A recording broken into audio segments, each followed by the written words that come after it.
Retour en France, un garçon sans histoire qui passe à l'acte, séduit par la propagande de Daesh justement.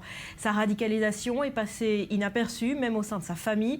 Et pourtant, hier matin à Marseille, c'est une envie de tuer qu'a vu dans ses yeux l'enseignant juif attaqué. Myriam Aman. Marseille, 9e arrondissement. Nous sommes dans un quartier où vit une importante communauté juive. Benjamin, un enseignant de 35 ans portant la kippa, se rend dans l'école juive dans laquelle il enseigne. Un jeune homme de 15 ans se rue sur lui, il tient en main une machette, crie Allah Akbar et porte plusieurs coups. Le livre de prière que Benjamin tient dans ses bras lui sert alors de bouclier. La victime s'en sort avec quelques blessures à la main et au dos. L'agresseur, arrêté quelques instants plus tard, est un Turc, inconnu des services de renseignement.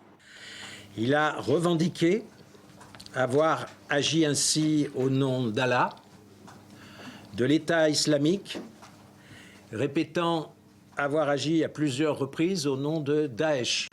Il est totalement inconnu des services de police et totalement inconnu des services de justice. Les représentants des organisations juives de Marseille se sont rendus immédiatement sur les lieux de l'agression.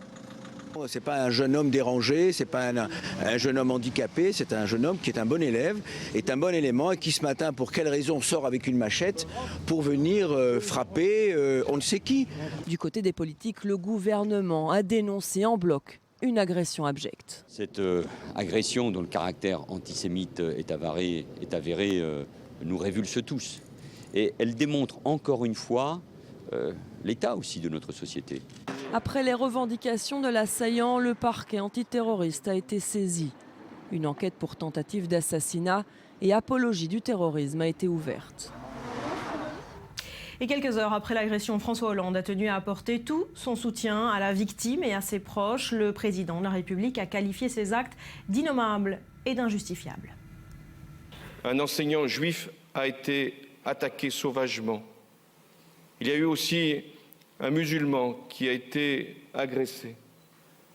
Nous devons être d'une terrible, impitoyable même réaction, parce que c'est l'ensemble de la communauté nationale qui est concernée. Voilà, et l'info de la matinée à retenir, c'est que la garde à vue du suspect a été prolongée de 24 heures ce mardi. On s'arrête sur son profil. D'abord son âge. Il est extrêmement jeune, Mathias. Il a à peine 15 ans.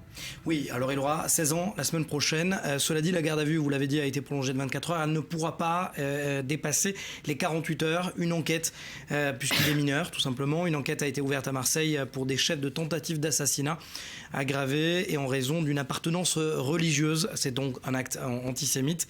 Pour apologie du terrorisme, le parquet antiterroriste de Paris a également été saisi de l'affaire. Alors, autre élément inquiétant, Mathias, c'est que ce jeune garçon s'est radicalisé tout seul sur Internet. Tout seul, très vite, et il dit agir d'ailleurs au nom d'Allah et au nom de l'État islamique. Ce sont des propos d'ailleurs déjà entendus par des personnes arrêtées et fichiers radicalisés pour djihadisme.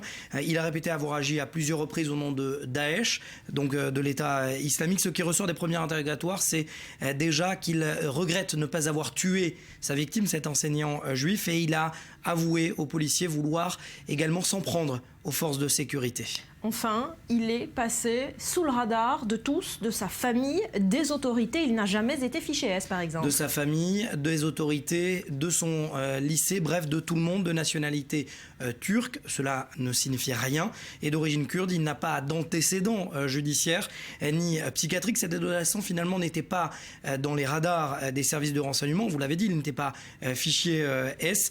Il n'avait pas d'antécédents. Et surtout, ses professeurs se disent également surpris parce qu'il vivait dans un milieu paisible et surtout avait de bonnes notes.